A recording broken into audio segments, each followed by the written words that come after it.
बातमी समोर येते। महायुतीच्या मुंबईतील जागांचा तिढा कायम आहे। सागर बंगल्यावर रात्री तातडीची बैठक सुरू आहे। देवेंद्र फडणवीस यांच्या उपस्थितीत ही बैठक सुरू आहे। चंद्रशेखर बावनकुळे आणि आशिष शेलार या बैठकीत उपस्थित आहेत। मुंबईत बोरिवली, वर्सोवा, घाटकोपर, शिवडी, चेंबूर, विक्रोळी, भांडूप या जागांवर अद्याप वाद कायम आहे।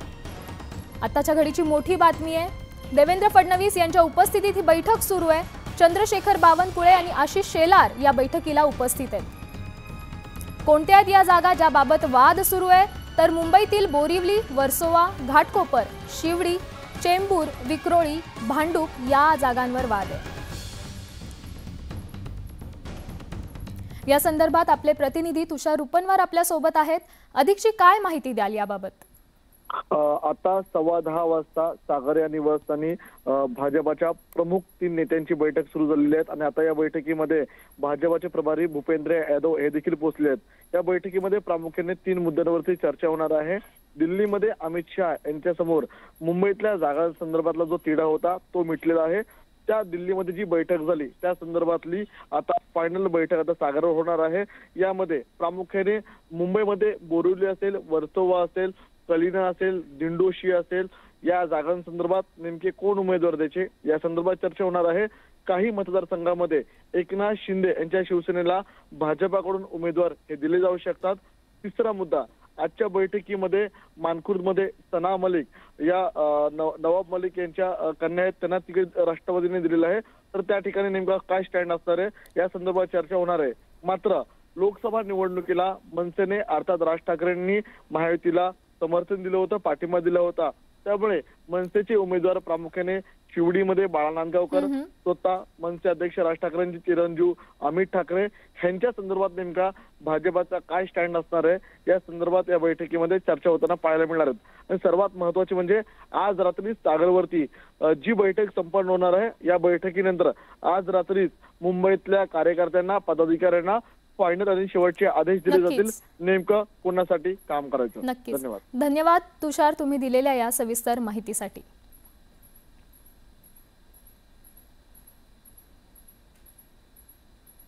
वेगवान बातम्यांचा आढावा घेणार। मवियाचा फॉर्म्युला पुन्हा एकदा बदललाय। काँग्रेस पक्ष विधानसभा निवडणुकीत जवळपास 105 जागा लढणार आहे। पहिल्या यादीत 48 उमेदवारांची घोषणा झाली आहे तर दुसऱ्या यादीत 25 आणि तिसऱ्या यादीत 32 उमेदवारांच्या नावाची घोषणा होणार। जागा वाटपासंदर्भात काँग्रेस नेत्यांची दिल्लीत महत्त्वाची बैठक पार पडली आहे। या बैठकीत राहुल गांधींनी काँग्रेस नेत्यांवर नाराजी व्यक्त केली आहे। जागा वाटपादरम्यान योग्य भूमिका मांडली नसल्यामुळे नाराजी व्यक्त केल्याची माहिती आहे। उमेदवारी नाकारल्यामुळे नाराज असलेल्या सुधीर साळवींची उद्धव ठाकरेंबाबत मातोश्रीवर बैठक पार पडली आहे। बैठकीनंतर साळवींची नाराजी दूर झाली असून त्यांना शिवसैनिकांसोबत संवाद साधलाय। यावेळी ते भावूक झालेत। मनसेकडून उमेदवारांची चौथी यादी जाहीर झाली। या यादीत 5 उमेदवारांचा समावेश आहे। कसबा पेठ, चिखली, कोल्हापूर उत्तर, केज आणि कलिना या मतदारसंघातील उमेदवारांची नावं घोषित करण्यात आली आहेत। आता मुंबईतील वरळी विधानसभा मतदारसंघाकडे संपूर्ण राज्याचं लक्ष लागलंय। शिवसेनेनं आदित्य ठाकरेंविरोधात मोठा डाव खेळलाय। वरळीमधून शिवसेनेकडून मिलिंद देवरा निवडणुकीच्या आखाड्यात आहेत आदित्य ठाकरेंच्या विरोधात। वरळीमध्ये या निवडणुकीत तिरंगी लढत बघायला मिळते। वरळी विधानसभेत विद्यमान आमदार आदित्य ठाकरे यांच्या विरोधात मिलिंद देवरा विरुद्ध मनसेनं संदीप देशपांडे यांना उमेदवारी दिली आहे, त्यामुळे ही तिरंगी लढत होणार आहे। वरळीमध्ये आदित्य ठाकरे यांच्या समोर मिलिंद देवरा किती मोठं आव्हान निर्माण करणार, वरळी मतदारसंघातून कोण बाजी मारणार असा सवाल आता उपस्थित होतोय।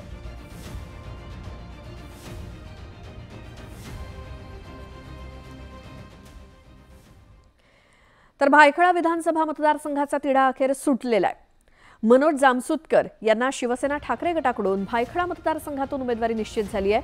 ठाकरेंकडून त्यांना एबी फॉर्म देण्यात आलाय। महाविकास आघाडीमध्ये मुंबईतल्या 2 जागांसंदर्भात अजूनही तिढा कायम असताना त्यातील भायखळा विधानसभा मतदारसंघाचा तिढा सुटल्याचं चित्र आहे आणि या मतदारसंघात दोन्ही शिवसेना आमने सामने आहेत। भायखळा विधानसभा मतदारसंघात ठाकरेंच्या सेनेकडून मनोज जामसुतकर आणि एकनाथ शिंदे यांच्या शिवसेनेकडून यामिनी जाधव रिंगणात आहेत।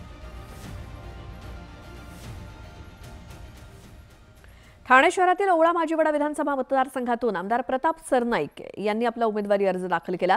मुख्यमंत्री एकनाथ शिंदेंच्या उपस्थितीत जोरदार शक्ती प्रदर्शन करत त्यांनी अर्ज भरला। यावेळी वर्तकनगर इथून शक्ती प्रदर्शन करत प्रताप सरनाईक निवडणूक कार्यालयापर्यंत पोहोचले।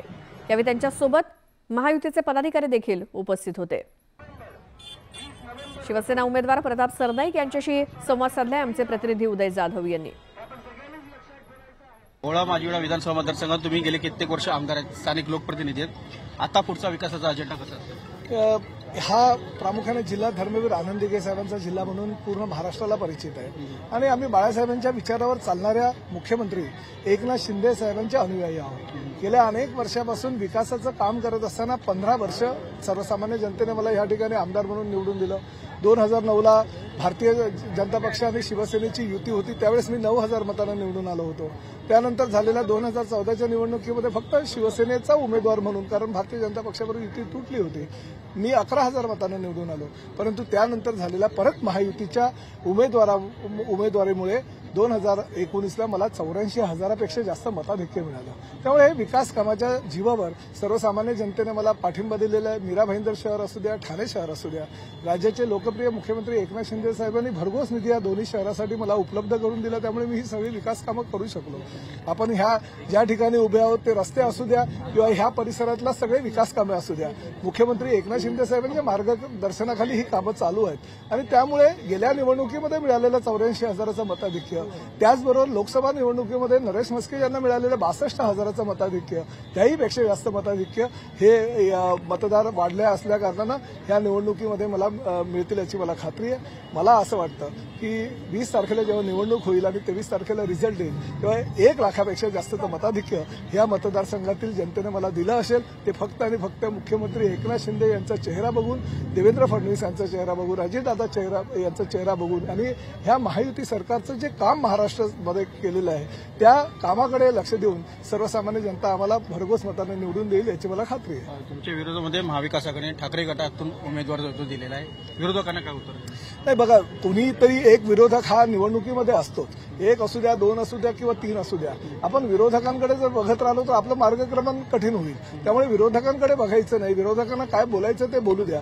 आपण जी विकास कामं केली आहे, आमच्या सरकारनं जे महाराष्ट्रासाठी, राज्यासाठी केलेलं आहे, सर्वसामान्य जनतेसाठी केलेलं आहे, आमच्या महिलांसाठी केलेलं आहे, आमच्या शेतकऱ्यांसाठी केलेलं आहे, कष्टकऱ्यांसाठी केलेलं आहे, कॉलेज महाविद्यालयीन तरुणींसाठी जे काम केलेलं आहे, तरुण वर्गासाठी काम केलेलं आहे, लहान शाळेमध्ये शिकणाऱ्या मुलांसाठी जे काम केलेलं आहे ते काम डोळ्यासमोर ठेवून सर्वसामान्य जनता ही मतदान करेल याची मला खात्री आहे आणि महायुतीचं सरकार ह्या राज्यामध्ये परत मोठ्या प्रमाणात येईल याची सुद्धा मी ह्या निवडणुकीच्या माध्यमातून खात्री बाळगतो। विधानसभा निवडणुकीसाठी एकीकडे उमेदवार अर्ज भरतायत तर दुसरीकडे अजूनही महाविकास आघाडीमध्ये जागा वाटपावरून वाद काही मिटलेला नाही। आता हा वाद थेट काँग्रेस हायकमांडच्या दारात पोहोचलाय। दिल्लीतील सीईसीच्या बैठकीत विरोधी पक्षनेते राहुल गांधी हे महाराष्ट्रातील काँग्रेस नेत्यांच्या भूमिकेवर कमालीचे नाराज झालेत। मित्रपक्षांसोबत वाटाघाटी करण्यात कमी पडल्यामुळे राहुल गांधी नाराज असल्याची माहिती मिळाली आहे।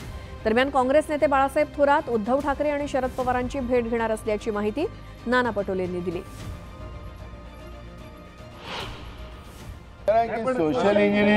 सोशल इंजिनिअरिंग हा आमच्या नेत्यांचा, म्हणजे विशेष करून राहुल गांधींचा हा सगळ्यात महत्त्वाचा एक भाग आहे। देशातल्या आणि राज्यातल्या सगळ्या लोकांना हे प्रतिनिधित्व मिळावं ही अपेक्षा राहुल गांधींची आहे, हे कुठलंही याच्यामध्ये दुमत नाही।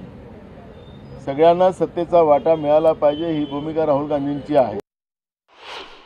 उद्या अजूनही चर्चा, बाळासाहेब थोरात साहेब उद्या स्वतः उद्धव ठाकरे साहेबांना भेटणार आहे।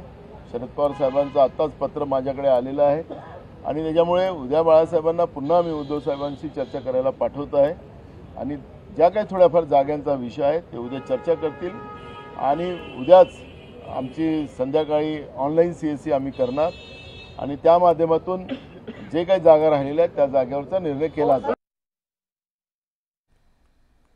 तर काँग्रेस पक्ष विधानसभा निवडणुकीमध्ये जवळपास 105 जागा लढणार आहे।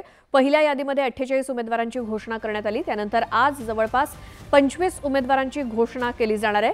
सोबतच उद्या जवळपास 32 उमेदवारांची घोषणा करण्यात येणार आहे। उद्या केंद्रीय निवडणूक समितीच्या बैठकीनंतर उमेदवारांच्या नावाची घोषणा होईल।